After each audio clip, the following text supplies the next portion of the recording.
Hello everyone, exam जो है channel में आपका स्वागत है। आज पॉलिटी के इम्पोर्टेंट टॉपिक को डिस्कस करेंगे जिसका नाम है हाई कोर्ट। जैसे कि आप लोग को मालूम है, हाई कोर्ट अपने में आप में एक बहुत इंपॉर्टेंट टॉपिक है। सुप्रीम कोर्ट में ऑलरेडी कवर अप कर चुकी हूँ। आज मैं हाई कोर्ट स्टार्ट करूंगी, तो अपने नोट्स लेकर बैठ जाइए। सबसे पहले पॉइंटर्स में नोट करिए।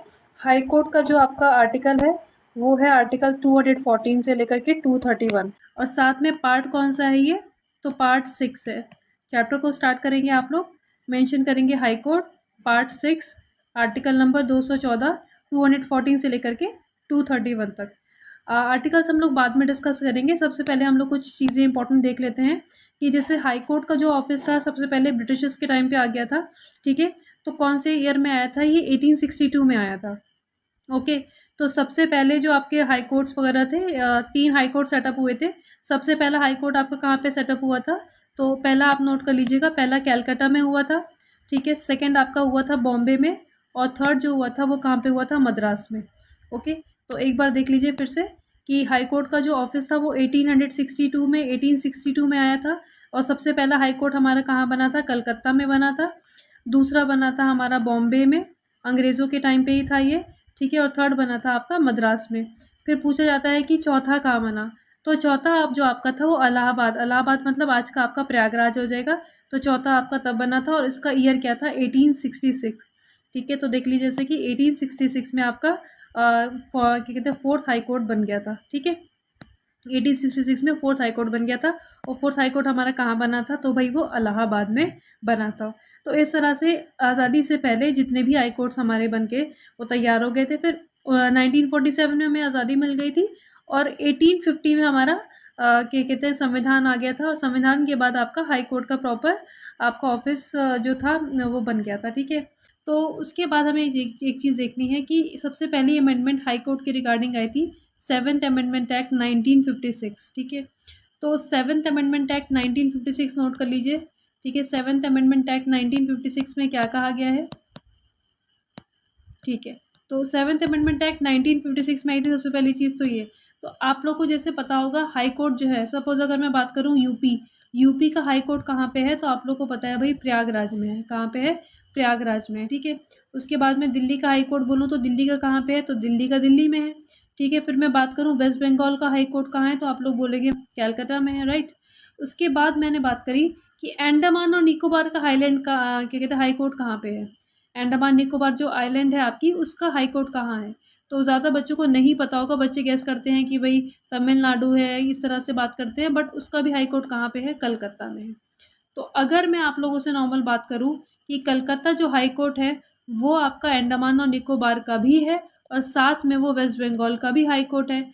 तो यानी कि एक कॉमन हाई कोर्ट हमारा सबके लिए सर्व कर रहा है। ठीक है, तो अब देखो यहाँ पे जो हमारी सेवन्थ अमेंडमेंट एक्ट थी 1956, वो यही कह रही है, it authorises the parliament to establish a common high court for two or more states, और for two or more states and UTs. ठीक है, यानी कि यूटी का भी हो सकता है, स्टेट्स का भी हो सकता है। ठीक है, इतना ध्यान रखिएगा।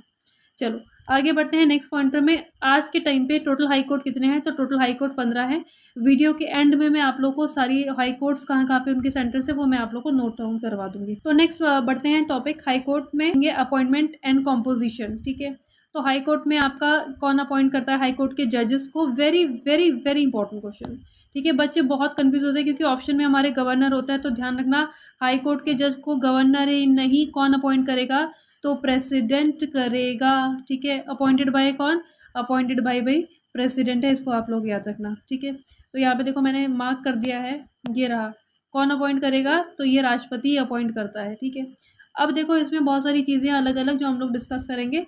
तो सबसे पहली बात, चीफ जस्टिस को कौन अपॉइंट करेगा? राष्ट्रपति अपॉइंट करेगा, after consultation with the chief justice of India. यानी कि अगर हाई कोर्ट के चीफ जस्टिस को अपॉइंट करना है तो चीफ जस्टिस ऑफ इंडिया से भी सलाह मशवरा किया जाएगा, और साथ में स्टेट के गवर्नर से भी सलाह मशवरा किया जाएगा। इस चीज़ को ध्यान रखिएगा, इसको नोट डाउन करिए। ठीक है, उसके बाद बाकी अगर अदर जजेस को अपॉइंट करना है तो the chief justice of high court is concern, मतलब जो भी आपका कंसर्न हाई कोर्ट का चीफ जस्टिस होगा उससे सलाह मशवरा करना ज़रूरी है। ठीक है, और अगर 2 या 2 से अधिक के हाई कोर्ट्स के जो कॉमन हाई कोर्ट होता है उससे करना है तो दोनों स्टेट्स के गवर्नर से सलाह मशवरा करना ज़रूरी है राष्ट्रपति का। ये 3 कंडीशंस मैंने अभी आपको बता दी। देखो, सबसे पहले कि जो हाई कोर्ट है उनके जजेस को कौन अपॉइंट करता है, तो राष्ट्रपति करता है, ठीक है। दूसरी ये बात ये कि हाई कोर्ट के जो जजेस हैं उनको अकेले राष्ट्रपति नहीं अपॉइंट करेगा, कंसल्ट सलाह मशवरा करेगा। तो अगर चीफ जस्टिस हैं तो चीफ जस्टिस के लिए जो चीफ जस्टिस ऑफ इंडिया वो भी सलाह मशवरा, उससे भी सलाह मशवरा होगा, साथ में गवर्नर से भी सलाह मशवरा होगा, यानी कि after consultation with chief justice of India and governor of state. उसके बाद अगर बाकी अदर जजेस से अपॉइंटमेंट ले रहे हैं तो chief justice of concern high court, suppose अगर मैं बात करी कि प्रयागराज की बात कर रहे हैं तो प्रयागराज का भी जो भी चीफ जस्टिस है वो भी सलाह मशवरा करेगा किसको, राष्ट्रपति को, ठीक है। इस चीज़ को ध्यान रखना ज़रूरी है। और साथ में आपका गवर्नर वगैरह से भी सलाह मशवरा करते हैं। फिर बात करते हैं अगर कॉमन हाई कोर्ट के जजेस को अपॉइंट कर रहे हैं तो दोनों स्टेट्स के गवर्नर से सलाह मशवरा करना ज़रूरी है, ठीक है। सेकंड जज केस हम लोग ऑलरेडी सुप्रीम कोर्ट में पढ़ चुके थे, 1993 में आया था, ठीक है। तो इसमें क्या कहता है, नो अपॉइंटमेंट ऑफ अ जज of the high court can be made unless it is conformity with the opinion of the chief justice of India, यानी कि चीफ जस्टिस ऑफ इंडिया से सलाह मशवरा करना ज़रूरी है। बिना उनके सलाह मशवरा के अपॉइंटमेंट नहीं होगा, यानी कि राष्ट्रपति अपने अकेले में अपॉइंट नहीं कर सकता। उसके बाद थर्ड जज केस कब आया था, 1998 में। इससे क्या कहा गया था, in case of appointment of high court जजेस the chief justice of India should consult a collegium, ठीक है। तो कोलिजियम सिस्टम तो था ही, तो चीफ जो कंसल्टेशन प्रोसेस था तो चीफ जस्टिस अकेले नहीं करेगा, उसका क्या कहते हैं किससे करेगा, वो आपका जजेस से, जो अदर जजेस से जो कोलिजियम सिस्टम है उससे पूछेगा। हमने बात करी अभी अपॉइंटमेंट ऑफ जजेस की, ठीक है। तो अब ध्यान रखना कॉम्पोजिशन, तो कॉम्पोजिशन जो है वो फिक्स नहीं है, ठीक है। The constitution does not specify the strength of the high court and leaves it to the discretion of the president, ठीक है। यानी कि हाई कोर्ट की कितनी स्ट्रेंथ वगैरह होगी तो वो कौन डिसाइड करता है, वो प्रेसिडेंट डिसाइड करता है। तो संविधान ने इससे कुछ बताया नहीं है इसके बारे में। अब हम आगे बढ़ते हैं नेक्स्ट हम बात करते हैं इसकी क्वालिफिकेशन की, ठीक है। तो यानी कि कौन बंदा जो है वो जज, हाई कोर्ट का जज अपॉइंट हो सकता है, तो मतलब कौन एलिजिबल है बेसिकली बनने का। तो बंदा जो है वो he must be citizen of India, पता होना चाहिए, ठीक है। He should held a judicial office in the territory of India for 10 years, ठीक है। 10 साल तक उसके अंडर कोई जुडिशियल ऑफिस पे वो होना चाहिए। बेसिकली एक बहुत ही इंपॉर्टेंट चीज़ कि या तो फिर वो हाई कोर्ट का जज एडवोकेट होना चाहिए, हाई कोर्ट में उसकी प्रैक्टिस कितनी होनी चाहिए, तो भाई 10 ईयर्स की प्रैक्टिस होनी चाहिए, ठीक है। तो he should be an advocate in high court for 10 years. तो जो ये बंदा जो होता है, जो एलिजिबल, ये सारी एलिजिबिलिटी है, वही हाई कोर्ट का आपका जज बन सकता है, ठीक है। और दूसरी चीज़ ये ध्यान रखना है, मिनिमम एज कुछ नहीं है कि हाई कोर्ट का जज बनने की, सुप्रीम कोर्ट जज बनने की कोई भी मिनिमम एज संविधान ने नहीं दे रखी है, ओके। और रिटायरमेंट एज जो है, तो ध्यान रखना रिटायरिंग एज हाई कोर्ट की जज की क्या है बच्चों, तो वो 62 ईयर्स है, फाइन। तो अब जैसे कुछ छोटे मोटे क्वेश्चन है, तो जैसे कि अपॉइंट कौन करेगा, तो प्रेसिडेंट करेगा, ठीक है। रिटायर किसको, रिटायरिंग एज क्या है, 62 है, ठीक है। रिज़ाइन किसको करेंगे, तो रिज़ाइन भी किसको कर रहे हैं भाई, राष्ट्रपति को ही कर रहे हैं, प्रेसिडेंट को ही रिज़ाइन करेंगे। ध्यान रखना ये चीज़ गवर्नर नहीं होगा। और एक बहुत ही टेढ़ा क्वेश्चन आता है, फिर भाई ओथ किसके सामने लेते हैं, तो ये ध्यान रखना ओथ किसके सामने लेंगे, तो वो ओथ लेंगे गवर्नर के सामने, ठीक है। अपॉइंट कौन करेगा, प्रेसिडेंट। निकालेगा कौन, प्रेसिडेंट। ट्रांसफ़र कौन करेगा, प्रेसिडेंट करेगा, ठीक है। और लेकिन वो रिज़ाइन किसको करेंगे, प्रेसिडेंट। फिर ओथ किसके सामने लेंगे, बस ओथ में गवर्नर है, बाकी सब में कौन है, तो बाकी सब में आपका प्रेसिडेंट ही होगा, ठीक है। नेक्स्ट, अब सैलरीज वगैरह का एक बार बता देती हूँ। तो यहाँ पे सैलरीज जो उनकी चार्ज होती हैं वो किसके तहत होती है, consolidated fund of state. Consolidated fund आपको पता है ना, स्टेट का अलग होता है, सेंटर का अलग होता है। तो कंसोलिडेटेड फंड ऑफ क्या कहते हैं, स्टेट के तहत इसकी सैलरी चार्ज होती है। और पेंशन ध्यान रखना, पेंशन जो हाई कोर्ट के जज की आती है वो कहाँ से आती है, तो वो सेंटर से आती है, ठीक है, ये ध्यान रख लीजिएगा। उसके बाद रिमूवल, तो टर्म जो है वो हाई कोर्ट के जज का कोई फिक्स नहीं है, ठीक है। तो अभी मैंने आपको बताया लास्ट एज जो कितनी होती है वो 62 ईयर्स तक वो रह सकता है। 62 ईयर्स के बाद रिज़ाइन हो जाता है उसका, ख़त्म हो जाता है उसका टर्म, ठीक है। रिज़ाइन किसको करेगा, तो भाई रिज़ाइन करेगा वो राष्ट्रपति को करेगा, ठीक है। उसके बाद रिमूव कौन कर सकता है, तो रिमूव भी राष्ट्रपति करेगा, लेकिन राष्ट्रपति अकेले नहीं, इसके लिए भी प्रॉपर जो आपने सुप्रीम कोर्ट में पढ़ा था ना इम्पीचमेंट प्रोसेस, वही same to same impeachment process कहाँ पे होता है आपका, हाई कोर्ट में भी होता है। तो जो बच्चे क्या कहते हैं इम्पीचमेंट प्रोसेस देखना चाहते हैं तो वो सुप्रीम कोर्ट की जो वीडियो में मैंने बताया था वहाँ पे आप लोग जा करके देख सकते हो, ठीक है, ओके। उसके बाद एक नेक्स्ट चीज़ देख लो, अगर वो सुप्रीम कोर्ट के जज बन गया है तो उसको अपनी सीट जो है वो वेकेट करनी पड़ती है। उसके बाद नेक्स्ट है हमारा ट्रांसफ़र। तो ट्रांसफ़र कौन करता है, तो ध्यान रखना ट्रांसफ़र कौन करेगा, प्रेसिडेंट ही करेगा। ओके, लेकिन अकेले नहीं करेगा, after consulting the chief justice of India. इसके तहत कंसल्ट करने के बाद ही वो ट्रांसफ़र करेगा। नेक्स्ट हम लोग देखते हैं कोर्ट जो होता है उसका जुरिस्डिक्शन कितना होता है। ठीक है, सपोज ये अगर आपका हाई कोर्ट है, कौन सा हाई कोर्ट है, सपोज ये प्रयागराज ही है। ठीक है, कौन सा है, प्रयागराज है। तो इसका जुरिस्डिक्शन क्या है, क्या क्या इसके तहत आता है, हाई कोर्ट के जुरिस्डिक्शन के तहत क्या क्या चीज़ें आती हैं।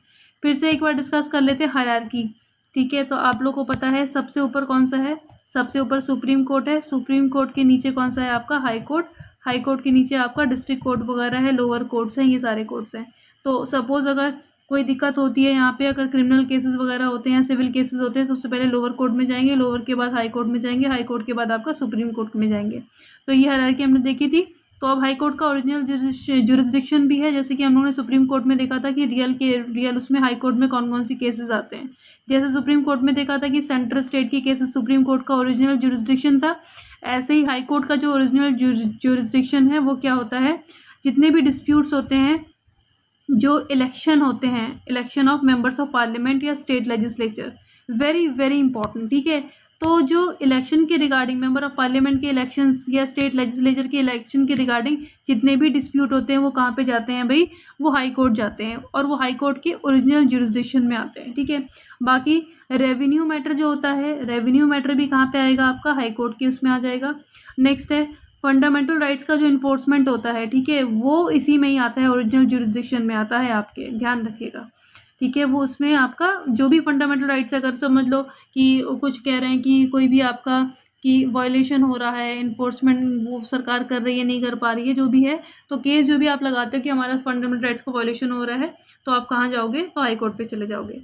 नेक्स्ट है आपका cases order from to be transferred from subordinate court involving the interpretation of the constitution to its own file. ठीक है, अब इसका मतलब क्या होता है बच्चों, आप लोग को पता है संविधान को क्या कहते हैं, जो आपके जज कोर्ट्स वगैरह होते हैं वो क्या करते हैं, वो इंटरप्रेट करते हैं। ठीक है, तो अब यहाँ पे कोई भी इंटरप्रिटेशन में कभी गड़बड़ हो जाती है सबऑर्डिनेट के छोटे मोटे कोर्ट्स में, तो वहाँ से केस ट्रांसफ़र होकर कहाँ पे आ जाते हैं, वहाँ के केस ट्रांसफ़र होकर आपके हाई कोर्ट में आ जाते हैं। ठीक है, उसके बाद क्या कहते हैं, इसकी चीज़ को आप लोग को इतना सब ध्यान रखोगे। ठीक है, नेक्स्ट रिट जुरिस्डिक्शन है। रिट में मैं ऑलरेडी बता चुकी हूँ, पूरी एक अलग सी वीडियो बनाई है मैंने, जितने भी रिट है हमारी, हेबिस कॉर्पस है, मैंडेमस, सर्शियोरी, प्रोहिबिशन, क्यो वारंटो, इन सब पे मैंने एक डिटेल वीडियो बना रखी है।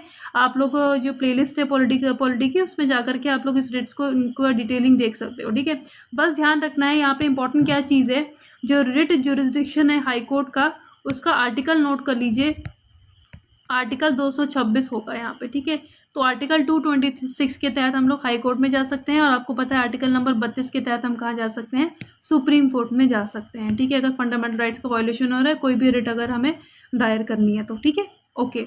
उसके बाद नेक्स्ट है एपिलेट। एपिलेट का मतलब जो भी अपील्स है, तो अपील तुमको पता है सिविल मैटर्स में भी होती हैं, क्रिमिनल मैटर्स में भी होती हैं। तो यहाँ पे जितनी भी अपील्स होती हैं सिविल और क्रिमिनल मैटर में, तो वहाँ पे हाई कोर्ट का एपिलेट जुरिस्डिक्शन काम करता है। ओके, उसके बाद नेक्स्ट है आपका सुपरवाइजरी जुरिस्डिक्शन। तो ये सुपरवाइज करता है, सुपरिटेंडेंट है किसका, सारे कोर्ट्स का, जो 6 के लोवर्स हैं आपके, सुप्रीम कोर्ट का नहीं बल्कि अदर ट्रिब्यूनल्स वगैरह सबका। ठीक है, तो इस चीज़ को आप लोग को ध्यान रखना है। नेक्स्ट हम लोग आगे बढ़ते हैं, तो देखते हैं सुप्रीम कोर्ट जो हाई कोर्ट है वो जैसे सुप्रीम कोर्ट की तरह क्या है, कोर्ट ऑफ रिकॉर्ड। ठीक है, क्या है आपका, कोर्ट ऑफ रिकॉर्ड। अब कोर्ट ऑफ रिकॉर्ड का मतलब क्या है कि judgments, proceedings and acts of the high court are recorded for the perpetual memory and testimony. Suppose ये आपने कोई इसमें कोई केस था, ठीक है, तो केस जैसे अगर मैं बात करूँ, सपोज केशवानंद भारती केस है, तो उसमें जो भी आपका जजमेंट था, जजमेंट दिया गया था, ठीक है, तो वो एक रिकॉर्ड के तहत रखा जाता है, और उसी को देख करके कोई दूसरा भी कोर्ट है या कुछ है तो वो उसके हिसाब से जजमेंट दे सकता है। ठीक है, तो these records are admitted to be evidentiary value and cannot be question when produce before any subordinate court. तो सपोज अगर सबऑर्डिनेट कोर्ट में कुछ केस सेम टू सेम वैसे ही रहता है, तो दिखाते हैं भाई हाई कोर्ट ने ये जजमेंट दिया था, तो हम भी ये वाला जजमेंट दे सकते हैं, तो तुम इससे सवाल नहीं कर सकते कि हाई कोर्ट ने ऐसा क्यों किया था। ठीक है, they are recognise as legal precedents and legal references, तो ये लीगल रेफरेंस की तरह काम करते हैं।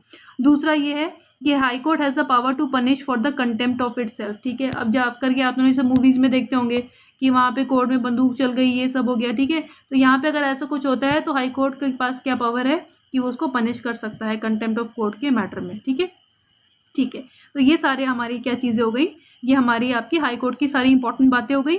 ओके, अब यहाँ पे नेक्स्ट आप लोग हाई कोर्ट की सीट्स देख लीजिए, जो मैंने कहा था लास्ट में मैंने आपको बता दूंगी, इसके बाद हम आर्टिकल डिस्कस कर लेंगे। तो देखो इलाहाबाद का हाई कोर्ट 1866 में आया था, यूपी में है। ओके, उसके बाद नेक्स्ट आंध्र प्रदेश अमरावती में सीट है इसकी। बॉम्बे आपको पता है, ठीक है, बॉम्बे जो सीट है वो कहाँ की है, महाराष्ट्र, गोवा, दादर नागर हवेली, इन सब का है। कलकत्ता, ठीक है, वेस्ट बंगाल का भी है और अंडमान निकोबार का भी है।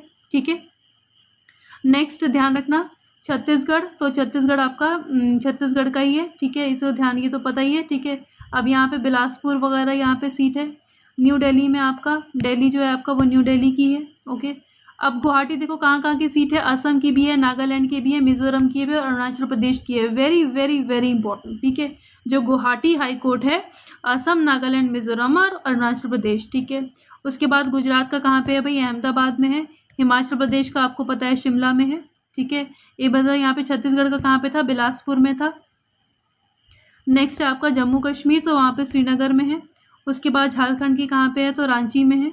उसके बाद कर्नाटक की कहाँ पे है, बेंगलोर में है। नेक्स्ट केरला की आपका एर्नाकुलम में है। Very very important, again important, जहाँ जहाँ इंपॉर्टेंट मार्क करें ध्यान रखना। केरला की कहाँ पे है, केरला की भी और लक्षद्वीप की है, कहाँ पे, एर्नाकुलम में है।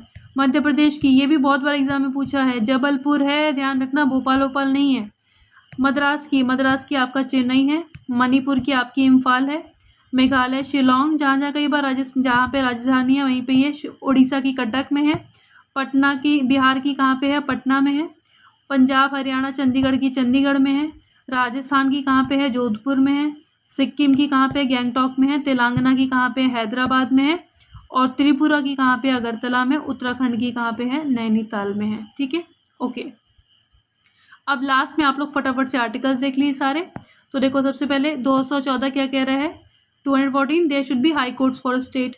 15 क्या बोल रहा है, हाई कोर्ट जो है कोर्ट ऑफ रिकॉर्ड होना चाहिए।